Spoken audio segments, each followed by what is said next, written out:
36 бала бар. 36 бала бар. Ал енді түсіндіріп берші. 36-ға 36-ға қосақ болып жетіп бар. Жоқ, негізі соған қосқан кезде 36, негізі басында 35 бала бар. Қойма. Мүшесі Жандос жауап береді.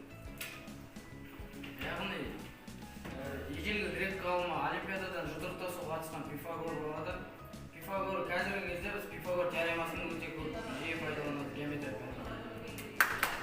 Оның қасында тағы да сондай баланы қосқанда тағы 36 баланы қосамыз. Оның жартысында неше болады сол кезде? 72. 72 болады. Сосын